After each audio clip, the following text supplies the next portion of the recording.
বছর ঘুরে আবারও এসেছে খ্রিস্টের জন্মোৎসবের আলোয় রাঙা বড়দিন। সারা বিশ্বে খ্রিস্টান সম্প্রদায় এবং অন্য ধর্মাবলম্বীরাও এই দিনটিকে উদযাপন করেছে ভালোবাসা, শান্তি ও সহানুভূতির বার্তা নিয়ে।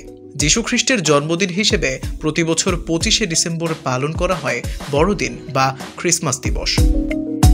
ধর্মীয় উৎসবের গণ্ডি পেরিয়ে সার্বজনীন উদযাপন উপলক্ষ হয়ে উঠেছে বড়দিন। প্রথম শতাব্দী থেকেই বড়দিন উদযাপনের সূচনা হয় এবং ধীরে ধীরে এটি বিশ্বজুড়ে ছড়িয়ে পড়ে।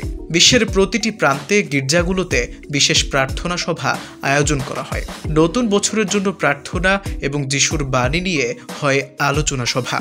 আলোর মালা, তারকা এবং উপহার নিয়ে ক্রিসমাস ট্রি সাজানো বড়দিনের অন্যতম আকর্ষণ। শিশুদের মধ্যে সান্তা ক্লজের উপহার বিতরণ আনন্দঘন আবহের সৃষ্টি করে।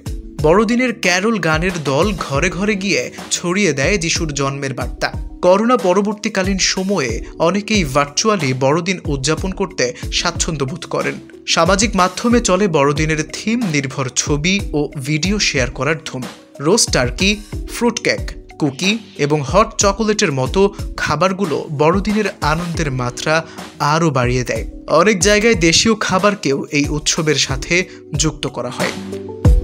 বড়দিন আমাদের শেখায় সহমর্মিতা ও একে অপরের পাশে থাকার গুরুত্ব। যীশু খ্রিস্টের জীবন ও বাণী আমাদের মনে করিয়ে দেয় ভালোবাসা এবং সহানুভূতি পারে পৃথিবীকে আরও সুন্দর করে তুলতে।